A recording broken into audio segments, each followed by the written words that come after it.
특별히 휴가 기간 동안 주의를 성수할 수 있도록 또 거룩한 삶들을 계속 지켜낼 수 있도록 깨어있는 그런 성도가 되시기를 부탁드립니다.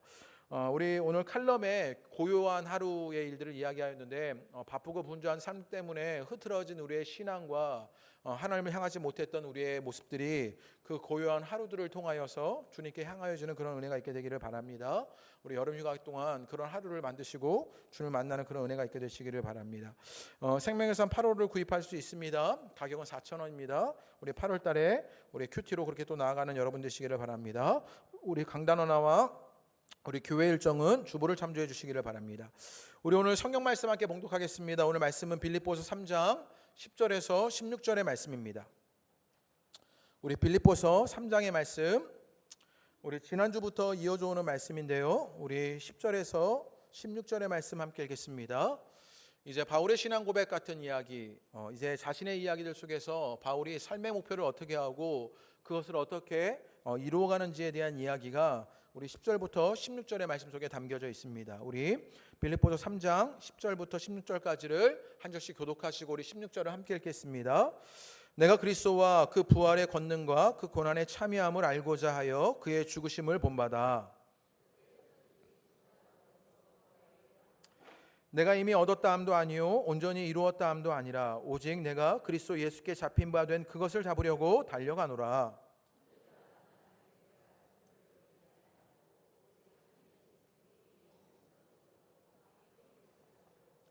표대를 향하여 그리스도 예수 안에서 하나님이 위에서 부르신 부름의 상을 위하여 달려가노라.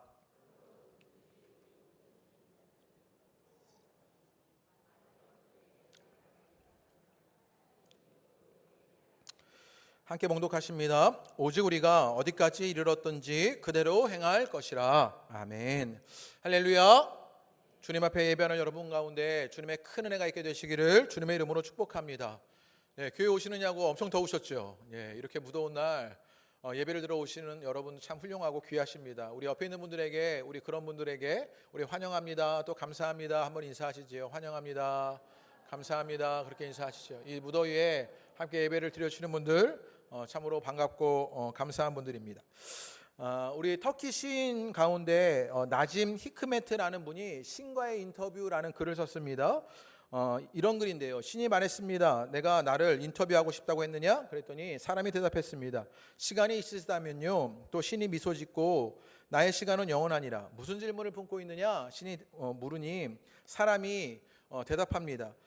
사람들을 보실 때 어떤 것이 가장 신기하신지요? 이렇게 물었습니다. 사람들이 볼 때 어느 것이 가장 신기합니까? 라고 물었더니 신이 대답을 했습니다. 신이 이런 대답을 했습니다.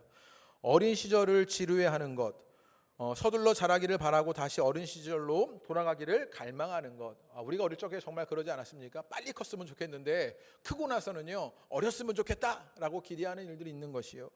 또 돈을 벌기 위해서 건강을 잃어버리는 것, 그리고 건강을 되찾기 위해서 돈을 잃어버리는 것. 돈을 벌려고 열심히 살았는데 건강을 잃어버려서 돈마저 잃어버리게 되는 일들을 겪는 것 아닙니까?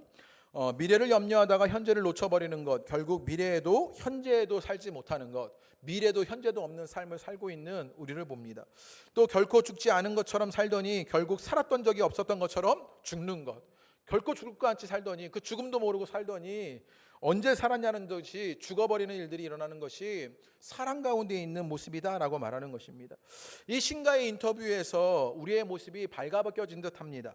어린 시절 그 당시를 누리지 못하는 일이 있었고요. 그래서 빨리 자라기를 바랬는데 자라고 나서는요 어리기만 기대하는 것, 현재의 건강을 잃어버리면서까지 돈을 벌려고 하는 일들, 미래만 보다가 현재를 잃어버리는 일들이요. 그래서 미래도 없고 현재도 없는 삶들을 사는 것입니다. 죽어서 살았던 일들의 의미를 잃어버린 일들이 있는 것을 보게 됩니다. 어쩌면 너무 바쁘게 분주하게 또 염려하면서 살면서 오늘을 잃어버린 우리들의 모습을 바라봅니다. 오늘 현재의 삶들을 잃어버린 것이지요. 오늘을 잃어버린 사람들은요 과거 또 미래에 집착하면서 살기도 합니다. 때로 오늘을 잃어버리고 과거에만 빠져서 사시는 분들이 계십니다. 이런 분들은요 한때 잘 나갔던 때를 늘 추억하는 것이지요. 그러면서 내가 말이지 옛날에 이런 말들을 늘 입에 달고 삽니다. 내가 말이지 옛날에는 이 정도였는데 라는 것이지요. 이런 분들은요, 현재의 삶이 없습니다. 또 현재에 만족하지도 못합니다. 인생의 선배님들께 죄송하지만 제게 요즘에 중년의 증상이 조금씩 발견되기 시작했습니다. 작년부터 일어난 일인데요. 아이들과 햄버거를 먹었는데 햄버거가 소화가 안 되는 겁니다. 이런 일이 없었거든요. 옛날에는 햄버거가 다 무슨 말입니까? 먹는 대로 다 소화가 됐는데 요즘은 아이들과 햄버거를 먹으면요, 햄버거가 부대끼기 시작합니다. 야식을 먹고 자면 일어나기가 힘든 겁니다. 옛날에는요, 배가 고파서 야식을 먹고 자야 했는데 든든해야 잠을 잘 수가 있었는데 요즘은요, 야식을 먹고 나서 자면요, 아침이 너무 힘든 거예요. 옛날에는 그러질 않았어요. 제게 이상하게 중년의 증상들이 조금씩 일어나기 시작합니다. 또 중년의 증상들이 또 나타나는 증상이 한 가지가 있는데 그거 무엇이냐면요, 옛날 이야기하면서 즐거운 겁니다. 네, 어릴 적에는요, 미래 이야기하고 오늘 이야기하고 뭐 이것저것 이야기하면 즐거웠는데요, 요즘은요, 옛날 이야기하면 그렇게 신이 납니다. 얼마 전에 설립주일에 함께 오신 분들이 계셔서 그 옛날 사람들을 만나는 기회가 있었습니다. 청소년부 때 또 청년 때 함께하던 사람들을 만났는데 이야기를 하는데 너무 신이 나는 거예요. 네, 신나게 얘기했습니다. 오랜만에.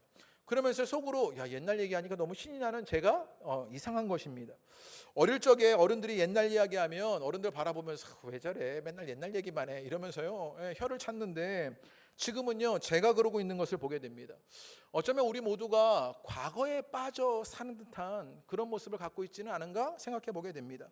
또 어떤 분들은요, 내일의 이야기만 미래에 목숨 걸고 허풍치는 분들이 계십니다. 보통 오빠들이 잘 그럽니다. 오빠들이 잘 써먹는 것인데요, 내일의 미래의 일들만 이야기하는 것이지요. 오빠만 믿어 그러는 것입니다. 또 결혼하려고 할 때 손에 물 한 방울 안 묻히고 살게 해줄게 이렇게 미래의 이야기를 해주는 것이지요. 이것 때문에 속아서 다 결혼했는데 알고 보니까 자기 손에 물을 안 묻히는 것이지 않았습니까? 또 오빠들이 이런 말 자주 하죠. 오빠 몰라? 이거 한 방이면 끝나. 뭐 이런 식인 것입니다. 미래의 일들이요. 청년들에게 꼭 말해주고 싶습니다. 이런 오빠 조심해야 합니다. 지금 잘해주는 오빠, 지금 고생시키지 않는 오빠, 그 사람이요, 지금 성격 좋은 그 사람이 나중에도 좋은 사람입니다. 그러니까 오늘 잘하고 현재 좋은 사람이 나중에도 좋은 사람인 것을 보게 되는 것이요. 제가 조금 과장을 했지만 어쩌면 우리가 과거나 미래에 빠져서 현재를 잃어버리고 사는 삶의 모습이 있지는 않은가 되돌아보게 되는 것이요. 그런데 신앙에도 그런 모습이 있는 것만 같습니다. 과거의 신앙의 이야기들에 빠져 있거나 혹은 미래의 신앙의 일들만 바라보면서 오늘 잃어버린 신앙의 일들이 우리 가운데 있는 것을 보게 되는 것이요. 과거에 빠져서 신앙생활 하시는 분들이 계십니다. 내가 옛날에 신앙생활 할 때 내가 이런 수많은 일이 있었다.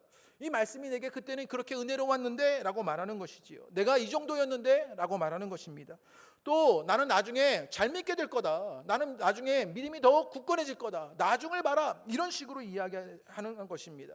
그런데 정작 오늘의 믿음이 없고요, 오늘의 기도가 없고 오늘의 말씀이 없는 것을 보게 되는 것이요. 오늘 빌립보서에서 바울의 고백을 잘 봐야 합니다. 바울이요, 다메섹 도상으로 가는 길 위에서, 그 다메섹으로 가는 길 위에서 예수님을 만나게 되었습니다. 그리고는 인생이 송두리째 변합니다. 바울이요, 예수님을 만난 그 과거의 경험은요, 지금 현재 바울이 살고 있는 그 자리에서 그의 모든 생각과 관점과 가치를 변화시키는 일들을 보게 되는 것이에요. 그게 신앙입니다. 그래서 바울이 앞에서 어떤 이야기를 하고 있었냐면, 오늘 말씀의 앞에서 보면요, 바울이 가지고 있었던 자신의 집안에 자랑들이 있었다고 이야기합니다. 자신이 성취한 학문과 열심, 능력이 있었다고 얘기합니다. 그런데 그것이 이전에 예수를 만났던 경험 때문에 그것이요, 지금 현재의 나의 생각과 관점과 가치를 변화시켜 버립니다. 그러면서 어떤 일들이 일어나게 되었냐? 그것을 예수님과 가늠해 보면, 비교해 보면 그것들 아무것도 아니었다, 이렇게 고백한 것입니다. 그래서 지난주 말씀에 바울이 무엇을 고백했냐면, 모든 것을 잃어도 그리스도를 얻는다면 그 인생 남는 장사다, 그렇게 말씀드렸지요. 바울이 모든 것을 잃어버려도 예수를 얻었다면 남는 인생 되었다라고 말하게 되는 것이요. 주님을 만난 과거의 경험이 그 과거의 사건으로 머물지 않고 오늘을 살아가는 그 현장과 자리 속에서 관점과 가치와 생각이 여전히 영향을 미치고 있는 일들을 보게 되는 것이요. 이게 신앙의 역사입니다.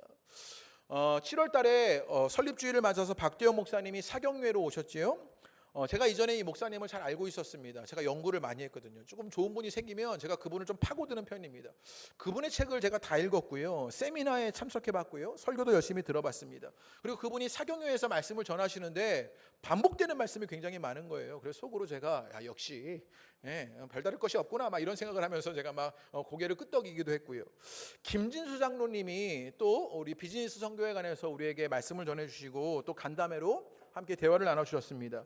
제가 이분이 오시기 전에 예습 차원에서 그분의 책을 읽었습니다. 선한 영향력이라는 책을 다 읽었고요. 그리고 페이스북, 이분이 페이스북을 굉장히 열심히 하시더라고요. 그래서 페이스북을 열심히 살펴보았지요. 검증이 필요하지 않겠습니까? 그래서 이분이 어떤 분인지 열심히 살펴보았습니다. 그리고 나서 이분이 말씀을 증거하시는데 대부분의 내용이 책에 있는 내용들을 반복하고 있는 것이었습니다. 그러면서 제가 속으로 와, 레파토리 똑같구나, 돌려막기구나 그렇게 생각했을까요? 아니었습니다. 과거의 신앙의 고백들, 그 경험이 현재의 삶에 그분들에게 그대로 녹아있는 거예요. 이게 중요합니다. 과거에 그분들에게 경험됐던 그런 말씀이나 그분들의 경험들, 신앙의 간증들이 있지요. 그런데 그것이 오늘의 삶에도 여전히 녹아있는 것을 보게 되었습니다. 그래서 그 말씀을 들을 때마다 그 이야기를 또 들었지만 여전히 은혜롭고 공감되고 받아들여지게 되는 것들을 보게 되는 것이에요. 그래서 바울은요 8절에 이런 고백을 했던 것입니다. 우리 8절 말씀 다 같이 읽어보겠습니다. 8절을 다 같이 읽어보시지요. 시작. 또한 모든 것을 해로 여김은 내 주 그리스도 예수를 아는 지식이 가장 고상하기 때문이라. 바울의 신앙의 과거의 경험, 다메섹으로 가는 길 위에서 예수님을 알았습니다. 그러면서 예수님을 통해서 깨닫는 것이 있었는데 그것이 무엇이냐? 예수를 아는 지식이 가장 고상한 것이구나, 이것을 알았습니다. 그랬더니 그 과거의 경험은 현재 바울의 가치와 생각과 의식의 관점에 영향을 주기 시작합니다. 그래서 뭐라고 이야기하느냐? 8절 그 뒤에 계속 있습니다. 시작. 내가 그를 위하여 모든 것을 잃어버리고 배설물로 여김은 그리스도를 얻고 라고 말합니다. 바울이 뭐라고 이야기하느냐? 내가 그를 위하여 모든 것을 잃어버릴 수 있다, 이렇게 말하는 것이지요.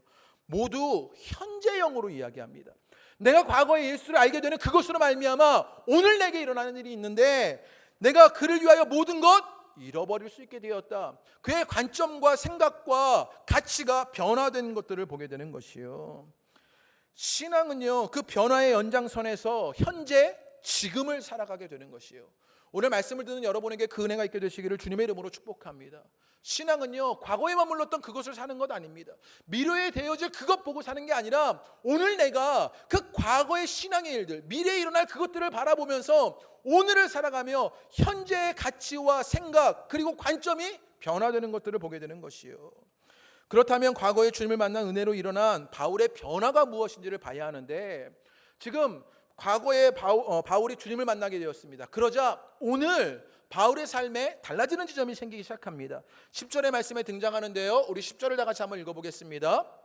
10절 말씀 읽어보시지요. 시작. 내가 그리스도와 그 부활의 권능과 그 고난의 참여함을 알고자 하여 그의 죽으심을 본받아 라고 이야기합니다. 10절을요 간략하게 잘라서 이야기하면 바울이요 과거에 예수님을 만나게 되었습니다. 가치와 생각과 그리고 관점이 변화되기 시작합니다. 그러자 바울에게 목표가 생기기 시작한 거예요. 방향이 정해진 거예요. 그 방향이 무엇이었냐?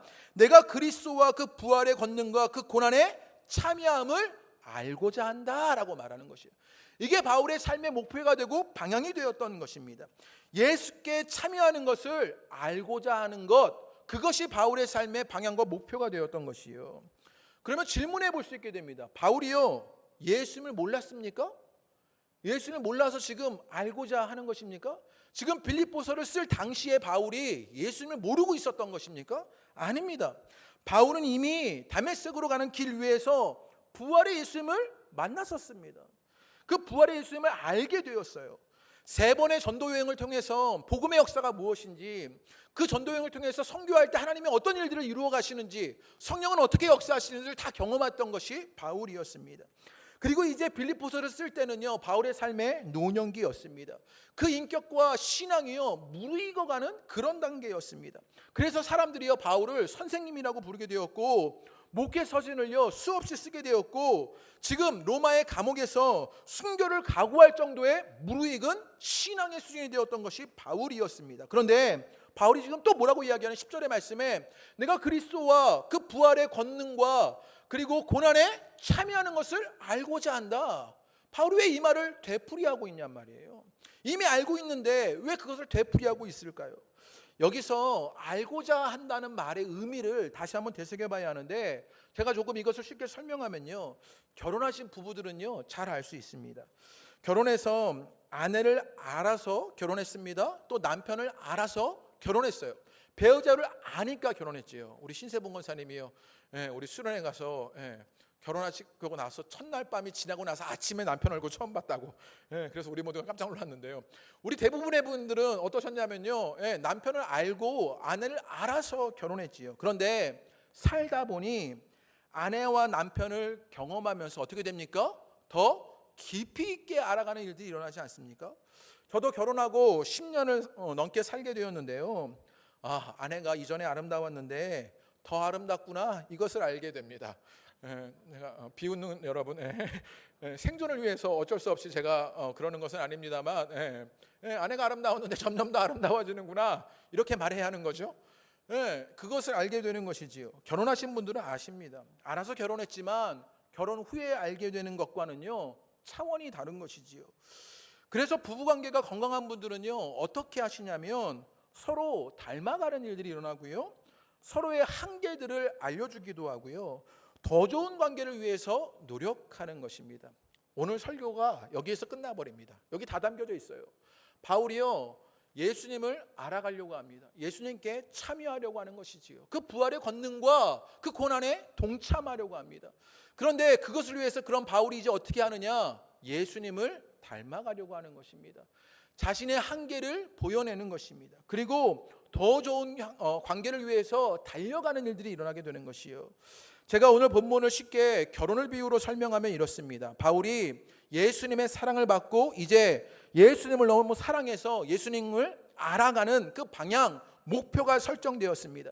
그러자 이전에 자신이 사랑했던 것은 다 버릴 수 있게 되었던 것이지요. 그리고 그 예수님과 함께 하려고, 그 예수님을 알아가려고, 예수님을 더 사랑하려고 예수님을 닮아가는 일들이 있고요, 자신의 한계를 발견하는 일들이 있고요, 예수님께로 나아가려고 달려가는 일이 있다. 지금요 10절부터 16절의 말씀이 바울이 지금 그것을 이야기하고 있는 것입니다. 바울은 오늘 지금 현재 새로운 목표가 생겼습니다. 그게 무엇이냐, 예수의 부활의 권능과 그 고난에 참여하는 것을 알고자 하는 것입니다. 예수님을 아는 것. 세번역 성경을 보면요 더 분명하게 알 수 있게 되는데, 세번역 성경은 10절을 이렇게 번역해 놨습니다. 우리 다 같이 한번 읽어보겠습니다. 시작. 내가 바라는 것은, 내가 바라는 것이래요. 내 방향과 목표가 있다라는 것이죠. 그것이 무엇이냐 읽습니다. 시작. 그리스도를 알고 부활의 능력을 깨닫고 그분의 고난에 동참하며 그분의 죽으심을 본받는 것입니다. 내가 바라는 것은 이라고 말하면서요, 과거에 예수님을 만났던 이 바울의 경험이 오늘 현재 바울의 삶에 새로운 목표와 방향을 만들어냅니다. 그래서 바울의 오늘의 목표는 무엇이 됐느냐, 예수 그리스도를 향하게 되는 것이요. 이것이 신앙의 핵심입니다. 예수를 만나 예수를 사랑하기에 예수님을 더 알아가고 더 가까이 가고 더 친밀해지는 것이 신앙의 핵심이 되는 것이요. 여러분에게 이 일들이 일어나시게 되기를 주님의 이름으로 축복합니다. 바울에게 새로운 목표는 무엇이었냐, 예수님을 더 사랑하고 알아가고 가까이 가고 친밀해지는 것이요. 바울은요 내 신앙의 삶에서 이것이 내 신앙의 핵심이다, 목표다, 방향이다 라고 이야기하는 것이요. 우리가 신앙생활을 하다 보면요 정말 여러 가지 일들을 겪게 됩니다. 오늘처럼 예배를 드리기도 하고요, 여러 가지 일들로 주님 앞에 기도도 합니다. 또 수련회도 하지요. 수련회 가서요 열심히 노래도 부르고요, 게임도 하고요, 기도도 하고 함께 사람들을 알아가는 일들도 있습니다. 설립주의를 통해서 지난 30년간 하나님이 교회에 어떤 일들을 하셨는지를 되돌아보는 시간들도 있습니다. 직분을 받기도 합니다. 어떤 분들은 권사로, 안수집사로 직분을 받아야 하는 일들이 있습니다. 또 교사로, 성가대로 섬기는 분들도 계시고요, 또 밥을 지으면서 봉사하시는 분들도 계십니다. 교회 안에서 신앙생활을 하며 다른 사람들과 즐거운 만남도 있지만 때로 불편한 일들도 생기는 것이 우리가 교회 생활하면서 신앙 가운데 일어나는 일들입니다. 그런데 교회에서 일어나는 그 신앙생활의 모든 일에 그 모든 일의 목표가 무엇이냐? 그것을 알아야 하는데 그것은 예수님을 만나고 예수님을 더 사랑하고 예수님을 더 알아가는 것이라고요. 우리가 수련을 통해서 정작 하려는 것은요, 그 수련에 익숙해진 기술자들을 만들려고 하는 게 아니에요. 우리가 수련을 하면서 그래서 내년 수련은요 기술자들이 된 거죠. 그래서 쫙 하면요 막 밥도 쫙 하고 게임도 짠 하고요, 막 훈련도 너무 잘하고 요절도 막 잘 외우는 그런 익숙한 사람을 만들려는 게 아니에요. 수련을 통해서 우리가 끊임없이 하려는 것은 무엇이냐? 예수님을 만나고 예수님을 더 사랑하고 예수님을 알아가려는 그 일을 하려는 것입니다. 교사를 하고요, 밥을 짓고 봉사를 하고 성가대를 쓰는데요, 성가대를 하면서요 무엇 하려고 하느냐? 성가대의 목소리가 막 깨꼬리가 돼가지고요, 얼굴만 봐도요 막 찬양이 절로 나오는 그런 익숙해지는 기술을 얻는 사람을 원하는 게 아니에요.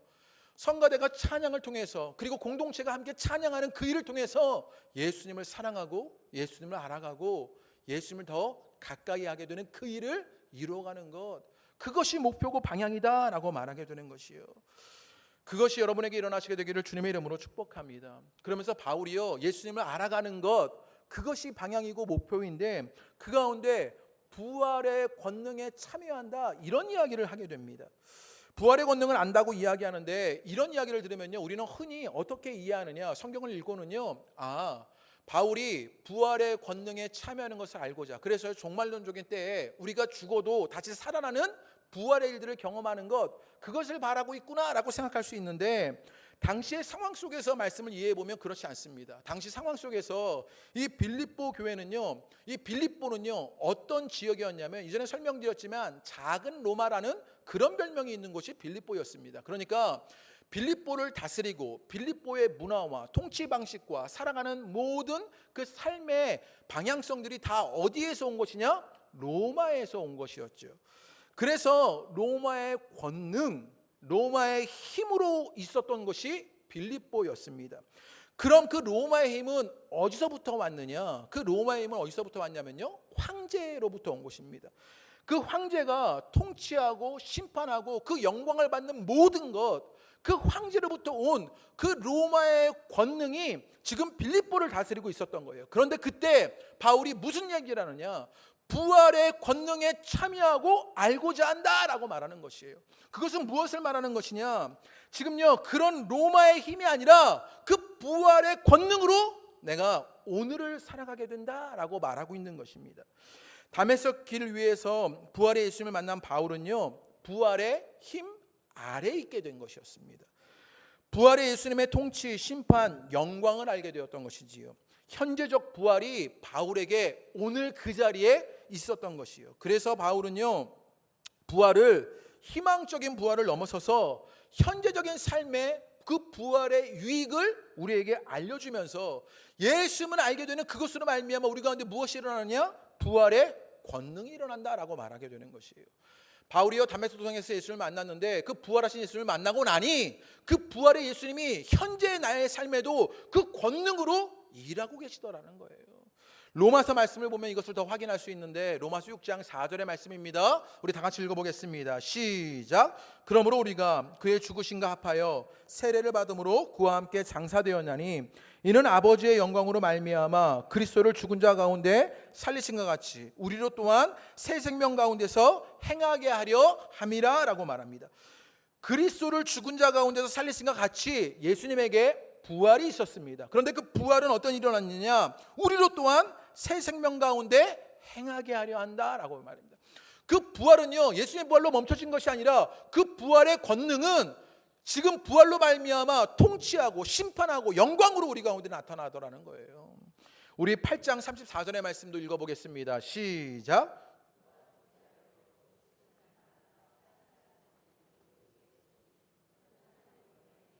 우리를 위하여 간구하시는 자 아니라, 예수님이요 부활하셨어요. 그런데 그 부활하신 예수님이요 지금 로마서 8장 24절의 말씀에 어떻게 하고 계시다는 것을 알려주고 있냐면 그 예수님이요 이제 하나님 우편에 앉아 계시면서 우리를 위해서 뭐하고 계셔요? 기도하고 계셔요. 부활의 일이 일어났는데 그 부활의 예수님은요 하나님 옆에서 기도하고 계시면서 권능으로 우리 가운데 나타나더라는 거예요. 언제요? 오늘, 현재, 지금 여기 일어나더라는 거예요. 바울은 지금 우리에게 그것을 알려주고 있는 것입니다. 퓰러 신학교의 김세훈 박사님이요 이런 이야기를 했습니다. 한번 읽어보겠습니다. 조금 어려운 이야기인데 한번 읽어보시지요. 시작. 우리들의 현재적 실존은 믿음에서 일어난 그리스도와 함께 죽고 부활함이 실제화해가는 과정이 되어야 한다. 이게 박사님들은 이게 문제예요. 이게 한국말을 써놓고 이게 이렇게 어렵게 써놨으면요 이게 어떻게 하라고. 이게 지금 무슨 말이냐면요. 우리에게 실존이 있는데 믿음에서 일어난 그것인데 그것은요 그리스도의 죽음과 함께 부활이 실제화되는 것. 그 부활이요 그저 막연한 무엇이 아니라 실제로 오늘 여기 미쳐지는 일이다라고 말합니다. 영어로 보면요 actualized 이렇게 번역해놨어요. 이게 제게 인상적이었는데 왜 인상적이었냐면 이것이 인상적인 분들이 우리 가운데 몇 분 계십니다. 왜냐하면 생명의 삶 큐티를 하신 분들은 이게 인상적이에요. 지금 생명의 삶 8월 달에 큐티가 어디 말씀일까요? 빌립보서 말씀이에요. 빌립보서 말씀인데 1장 12절의 말씀에 보면요 이런 구절이 있습니다. 1장 12절 말씀을 한번 다 같이 한번 읽어보시지요. 부활의 실제화를 제가 설명하려고 하는데 1장 12절 말씀 다 같이 읽겠습니다. 시작. 형제들아 내가 당한 일이 도리어 복음 전파에 진전이 된 줄을 너희가 알기를 원하라. 어떤 내용이냐면요 바울이 지금 감옥에 있어요. 그런데 감옥에 있는 그 상황이 도리어 복음의 진전을 이루게 되었다라고 설명하는 것이에요. 그런데 여기에 뭐라고 말했냐면 도리어라고 번역해놨습니다. 우리 성경에는요 도리어라고 말했는데 영어 성경에 보면요 뭐라고 번역해놨냐면요 really 이렇게 번역해놨고요. 또 다른 영어 성경에는 actually 이렇게 번역해놨어요. actually 생명의 삶에 보면요 뭐라고 번역해놨냐면 actually의 번역을 생명의 삶에 넣어놨어요. 생명의 삶 보신 분들은 아시죠? 고개를 끄덕여 주. 그래서 actually 그런데 부활의 실제화는 뭐라 actualized 하는 거예요. 그러니까 내가 지금 겪고 있는 이 일 속에서 그 부활은 실제로 영향을 미치더라는 거예요. 그래서 예수님은요 부활하신 예수님은 하나님 우편에서 우리를 향해서 뭐하고 계셔요? 기도하고 계시다는 거예요. 그래서 오늘 지금 여기 그 부활의 권능은 우리에게 영향을 미치더라는 거예요. 여러분 가운데 이 은혜의 일들이 있게 되시기를 주님의 이름으로 축복합니다. 부활의 권능은 오늘 우리에게도 오늘 지금 여기에서 현재적으로 영향을 미치고 있는 것입니다. 여러분에게 이 위로를 드리고 싶습니다. 우리가 살아가다 보면요 꼭 돈에 좌지우지하듯 살고 있는 것만 같아요. 돈이 없으면 너무 쪼들리고요 힘들고요 어려움 당하는 것이 현실이에요. 돈이 우리 삶을 좌지우지하는 것만 같습니다. 때로는요 힘 있는 사람에 의해서 직장의 상사에 의해서 어떤 나의 주도권을 가진 그 사람이요 내 삶을 좌지우지하고 끌려다니는 것 같아요. 세상의 물결 앞에 나는요 무기력한 것만 같은 것이 우리들의 모습인데 그런 우리들에게 오늘 성경이 뭐라고 말하느냐 예수를 알아가는 것 그 부활의 권능에 참여하는 그것은 부활의 권능이 오늘 지금 여기 실제적으로 영향을 미치게 되더라는 거예요. 부활하셔서 하나님 우편에서 기도하시는 그분을 통해서 오늘 이 땅에서도 그 부활의 권능을 누리며 살게 되더라는 것이죠. 그분의 통치와 그분의 심판과 그분의 영광으로 나타날 일들을 보게 되는 것이요. 오늘 여러분의 삶에 그 부활의 유익들을 누리시게 되기를 주님의 이름으로 축복합니다. 또 바울이 뭐라고 얘기하느냐 뿐만 아니라 고난에 참여하는 것도 알고자 한다 이렇게 고백했습니다. 여러분 누군가를 진정으로 사랑하면 좋은 것만 알려고 하지 않습니다. 전부를 알고 싶은 것이지요. 그래서 전부를 알고 싶은 사람은요 진정 사랑하는 사람은 어떻게 하느냐 고난에도 동참합니다. 모든 일에도 참여하게 되는 것이지요. 바울의 목표는 무엇이었냐? 예수님을 알고 싶습니다. 더 사랑하고 싶습니다. 더 친밀하고 싶은 거예요. 그래서 뭐라고 얘기했느냐? 고난에도 동참한다 이렇게 말했던 것이요. 그런 면에서 우리는 참 약사 빠르고 교활한 듯합니다. 우리는 예수님을 통해서 좋은 것, 형통한 것, 복 받는 것만 원하는 것이지요. 그런데 바울은요 무엇을 선택했느냐? 고통을 선택하고 있는 것을 보게 되는 것이요. 그 고난의 자리를 통해서도 예수님을 알아가고 사랑하고 친밀하게 되기를 원한다라고 말하는 것이요. 나는 이미 목숨을 주님께 드린 것이 바울이었습니다. 내 목숨을 주님께 드리고 시작하는 신앙생활과 내 목숨을 주님께 드리지 않고 시작하는 신앙생활은요 완전히 다른 것을 보게 되는 것이요. 여러분 부부가 만약에 결혼해가지고요 우리가 여기까지만 부부다 이렇게 결정했다고 생각해 보십시오. 그래서요 방귀도 안 트는 거예요. 혹시 방귀도 안 트신 분들 계십니까? 부부인데 방귀도 안 트는 뭐 그런 부부도 가끔 있잖아요. 제가 그 아내가 아이를 낳을 때 옆을 지켰습니다. 두 아이를 낳을 때마다 겨우겨우 첫째는요 정말 눈이 와서 많이 와서 병원까지 40분을 가야 했거든요. 눈길을 막 헤치고 겨우겨우 가가지고요. 막 트랙터가 끌어주고 막 이래서 겨우겨우 이제 병원까지 가가지고요. 아내가 출산하는 것을 지키게 되었는데, 출산하는데 제가 만약에요, 여기까지 난 힘들어서 못하겠다, 굳이 나까지 고생할 필요 있느냐, 당신 애쓰시게, 이러면서 제가 나갔다고 생각해 보십시오. 난리가 나는 거죠. 제가 둘째를 낳을 때는요, 제가 새벽 기도를 나와야 할 것 같아서 제가 양복을 입고 이제 둘째를 낳는 곳을 함께 갔는데, 아내가 제 손을 너무 꼭 잡는 거예요. 손을 빼고 싶은 마음이 막, 근데 그 마음에 막 싸움이 있었던 거예요. 내가 이걸 빼면 평생 힘들 수 있다. 그래서 그 손을 빼지 않고 열심히 그 손을 받쳐냈던 것이지요. 그 고난에 동참했던 것입니다. 그 고난에 동참하니 더 잘 알게 되는 일들이 있게 되는 것이요. 그래서 제가 그 아이의 출산이, 그 아이의 일들이 얼마나 귀한 것, 아내의 고통이 얼마나 큰지를 알게 되는 일들이 있었던 거예요. 제가 예전에 은밀한 수술을 하지 않았겠습니까? 여러분이 아시다시피 그 은밀한 수술을 하면서 치료 과정이 있었는데, 그 치료 과정에서 아내가 다 봤습니다.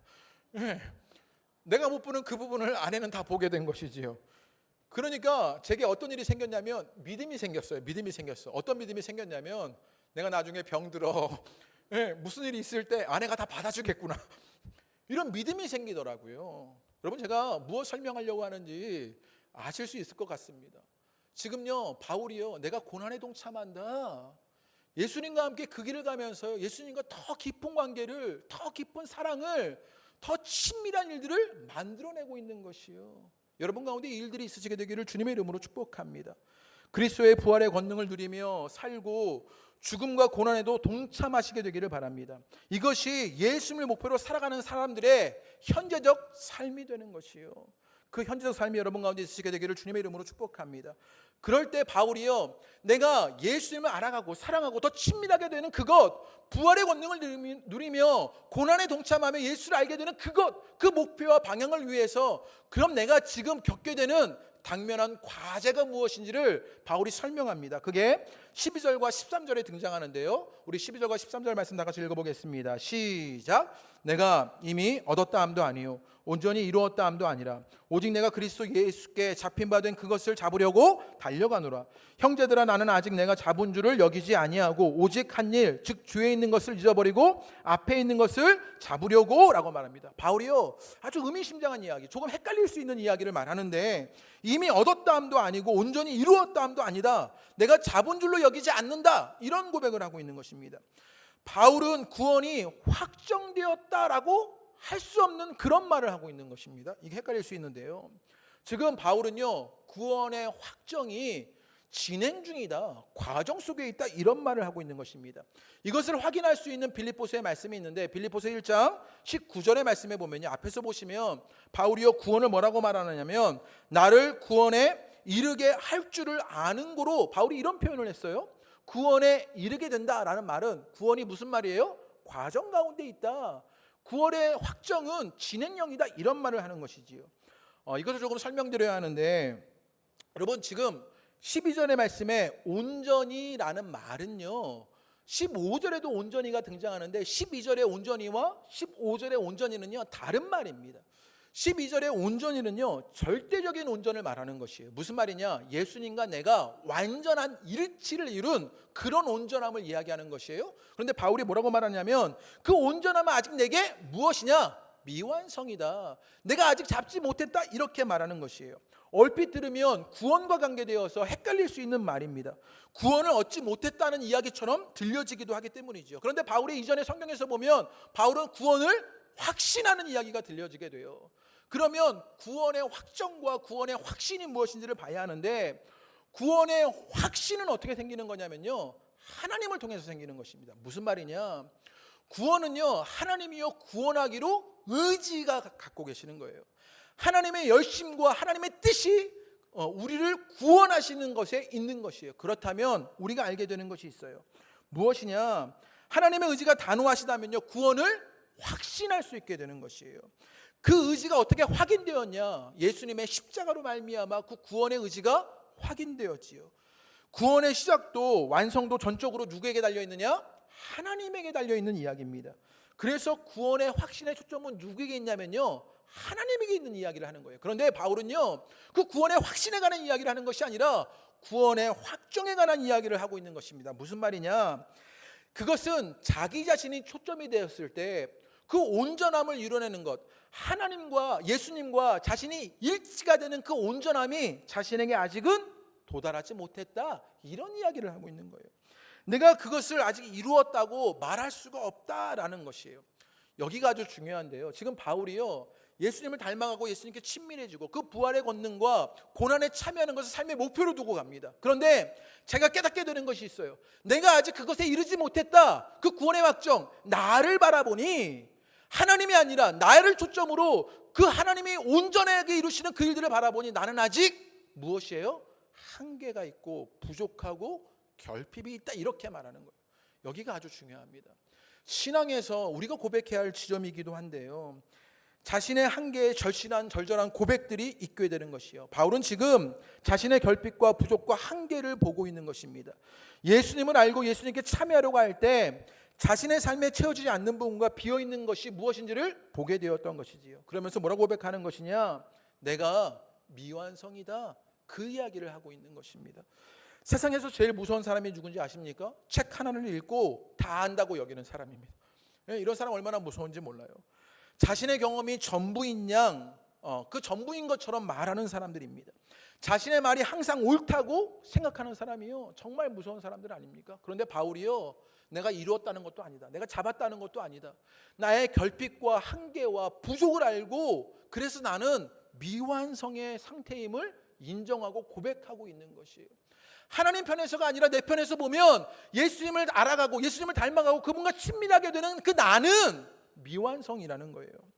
제가 전도사 때 설교할 때는요, 원고 몇 장 가지고 하셨는지 아십니까? 제가 2장 가지고 설교했습니다. 제가 막 그 부서 사역 같은 거 할 때요, 그때는 2장 가지고 열심히 막 하면요, 그때 막 선생님들이 저보고 설교 은혜롭다고 막 그러니, 지금은요 제가 설교 원고 몇 장 갖고 하시냐면 제가 6장, 자꾸 늘어나서 문제가 되는데 7장까지 제가 원고를 준비할 때가 있어요. 제가 공부 좀 해보고 목회 좀 해보고 삶을 좀 더 살아보니 제 결핍과 부족과 한계, 미완성이요 뭔지를 너무나 잘 알게 되었습니다. 제가 2장짜리 설교할 때도요, 사람들이 막 좋다고 잘한다고 그런 이야기 들었어요. 그런데 제가 조금 더 성숙해져 보니, 조금 나아져 보니, 그때보다는 말하는 것입니다. 상대적으로 그때보다 좀 나아 보니 제가 얼마나 미완성하고 부족하고 한계가 있는 것을 깨닫게 돼요. 그래서 제가 열심히 정말 말씀 가지고 씨름합니다. 그래서요, 토요일 밤마다, 성령님은 맨날 토요일만 오신다고, 그래서 토요일 밤마다 그냥 어찌나 성경에 매달려 있는지 몰라요. 그래서 완성이 아니라는 것을 너무나 잘 알게 되는 것이요, 그러면서 어떤 일들이 일어나게 되느냐? 더 애타하는 것입니다. 더 목말라 하는 것입니다. 더 굶주려 하게 되는 것이요. 바울이 지금 우리에게 그 이야기를 하는 것입니다. 예수를 알아가는 것, 예수의 부활의 권능과 고난에 참여하는 그 일들이 우리 가운데 있는 것이 우리의 방향과 목표가 되어야 할 때, 우리는요, 나의 미완성을 알게 되자 우리에게 무엇이 일어나게 되느냐? 그 주님을 목말라 하게 되더라는 거예요. 갈급해 하게 되더라는 거예요. 그 주님을 향해서 굶주려 하게 되더라는 것이요. 여러분 가운데 일들이 일어나시게 되기를 주님의 이름으로 축복합니다. 이게 내가 오늘 겪어야 할 내 신앙의 숙제라는 것이지요.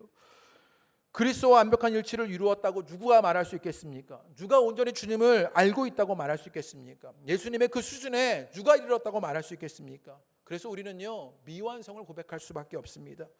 그러자 우리가 목마르고 갈급해하고 주님을 사모하게 되는 것이요, 여러분 가운데 그 은혜의 일들이 있게 되시기를 주님의 이름으로 축복합니다. 그래서 이 일로 말미암아 바울은 뭐라고 고백하게 되었냐? 13절과 14절을 고백하게 됩니다. 13절과 14절 말씀 다 같이 읽어보시겠습니다. 시작.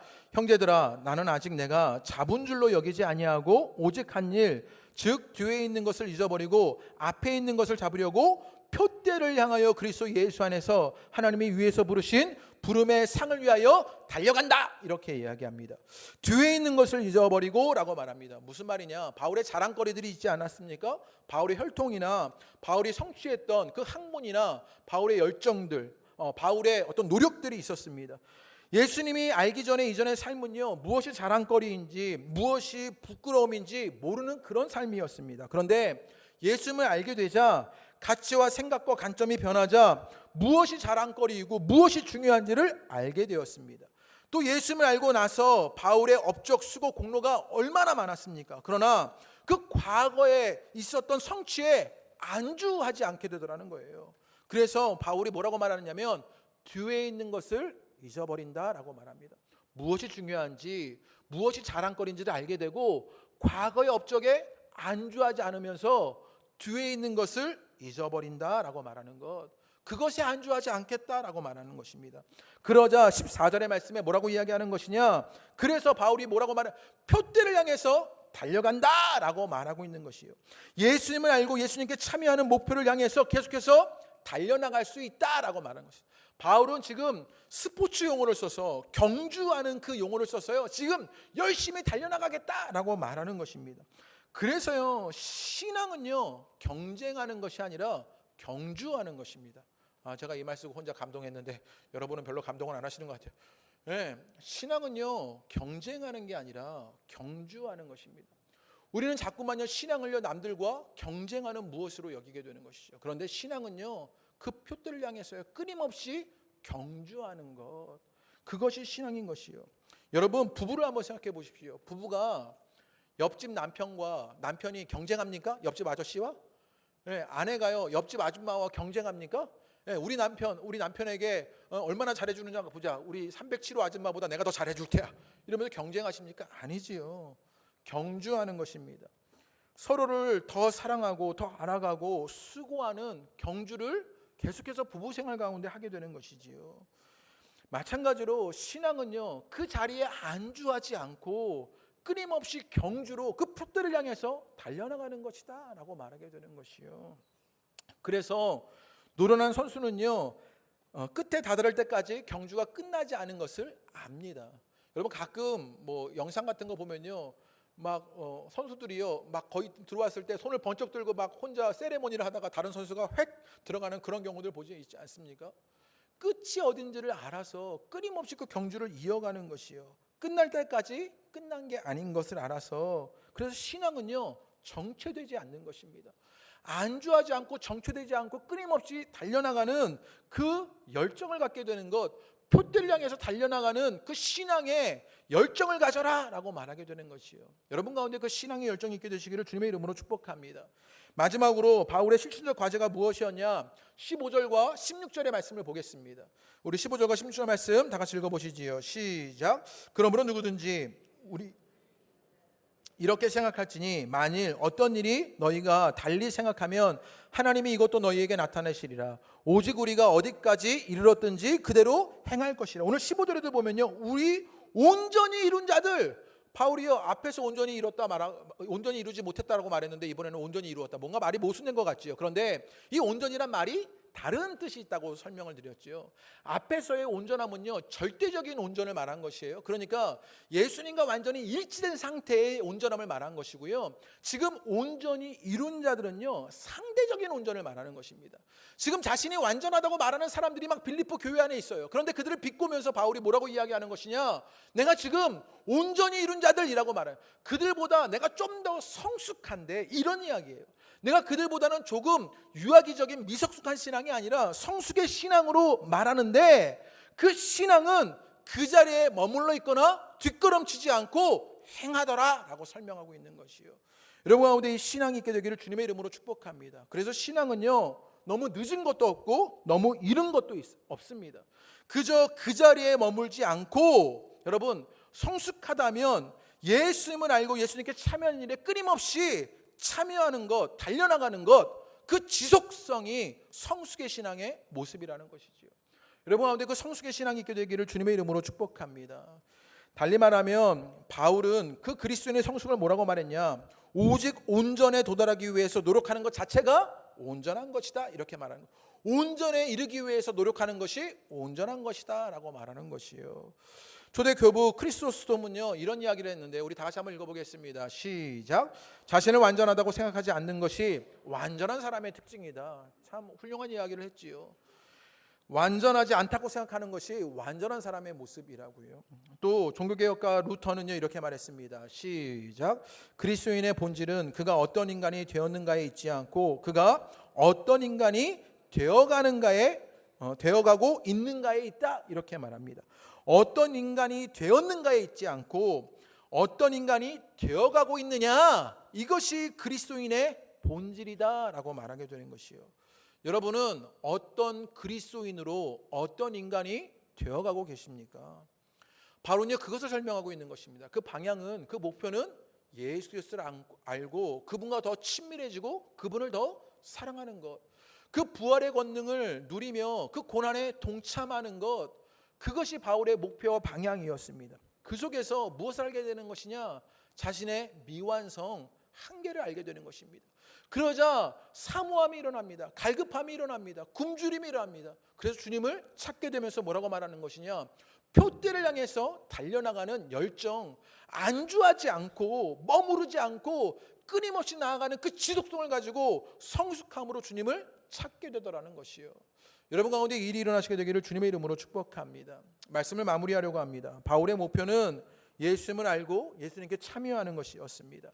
언제요? 오늘, 지금, 여기서의 일을 말하는 것입니다. 과거 예수님을 알았던 경험이 오늘 내게 영향을 미쳐서 내 생각과 관점과 가치가 변하는 그 일들을 보게 되더라는 것이요. 그런데 그 길을 가게 되었을 때 자신의 한계와 결핍과 부족을 알게 되는 것이에요. 그러자 그 미완성을 알자 자신에게 무엇이 일어나요? 자신에게 갈급함이, 사모함이, 목마름들이 일어나게 되는 것이요. 그러자 표대를 향해 달려나가는, 그 자리에 안주하지 않는 열정이 생기고요. 계속해서 나아가는 신앙의 성숙의 지속성을 보게 되는 것이요. 오늘 여러분의 신앙의 한 걸음이 내딛어지는 그런 시간이 되시기를 주님의 이름으로 축복합니다. 어떤 모양이로든지, 그것이 예배이든지 말씀이든지 기도이든지 혹은 사랑하는 일이든지 머물러 계는 신앙이 아니라 그 한 발자국을 내딛어 예수님을 알고 예수님을 배우고 사랑하고 예수님과 친밀해지는 그 방향과 목표가 점점 더 이루어 가시는 여러분 되시기를 주님의 이름으로 축복합니다. 우리 함께 찬양하겠습니다. 우리 예수로 살리 함께 찬양하겠습니다.